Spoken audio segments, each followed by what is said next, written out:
thank you to the Quad Cinema and to my friend Charles Cohen for having organized this retrospective of my movies.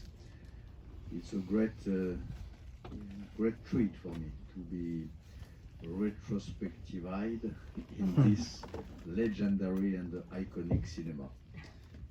Really, it means a lot. And for me, of course, I'm first of all a writer and a philosopher, but this part of my work, my movies, are maybe especially dear to my heart, because I left a lot of my dreams, of my commitments in these battlefields, which are the stage of these 4 movies, and they mean a lot for me. So now you are going to see my first movie. It was shot already 25 years ago, during the siege of Sarajevo. It was 1992, 93. We were very few foreigners in Bosnia, in Sarajevo. There were a few war correspondents, like John Burns for the New York Times. There was a very little group of intellectuals like Suzanne Sontag, who was directing a play, En attendant Godot, in the ruins of Sarajevo. And in these groups of mainly Americans, a few Europeans also, there was a young man who was me, stuck in the city at the beginning of the siege, with a very small team.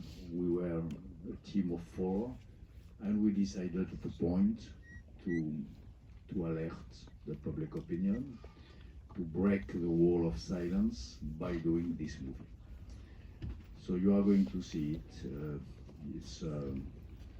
It sounds, when I saw it again a few days ago to check the copy, it sounds like an ancient time for me. It looks very remote. It was another way of making cinema. The film itself is very different from my recent films. It sounds and smells, for me, very black and white, even if it is not black and white, of course. And it says something about, probably, when I think about it, this moment of the siege of Sarajevo, of this war of Bosnia. Maybe it has been the song of the swan, you say, yeah? The song of the swan, of the commitment of intellectuals in the West as a group.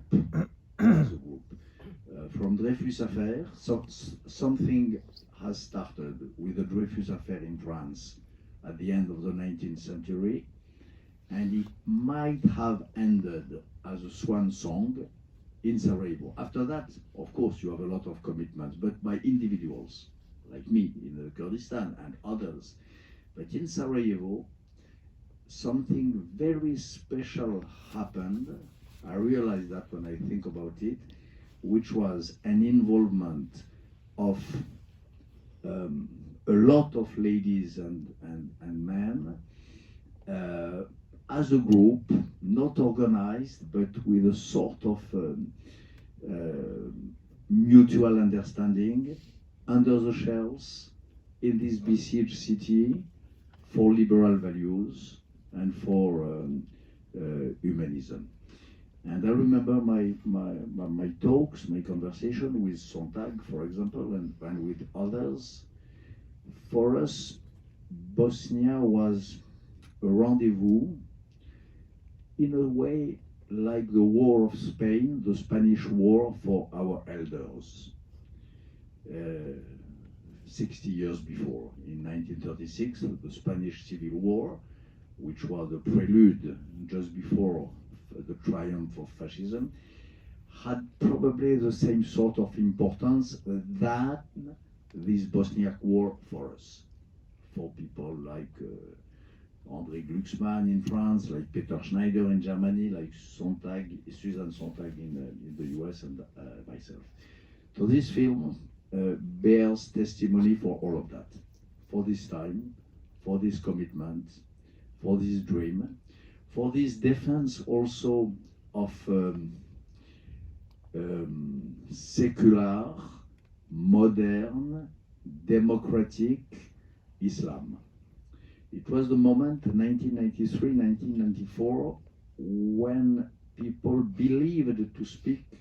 It was before Samuel Huntington, but people began to speak about a clash of civilization.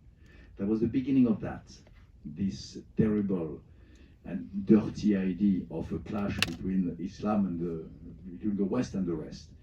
And we had the feeling that Bosnia could save us from this nightmare, because Bosnia was a Muslim country in the heart of Europe, but a Muslim faith and a Muslim way of thinking, which was absolutely 100% matching with European values, equality of genders, respect of women, and so on.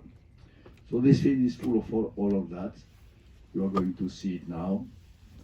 I hope some of you will see after that the others, the author of 2 books just after, my Kurdish films also.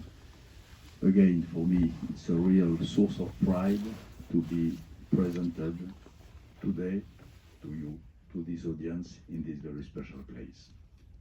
See you later. Thank you.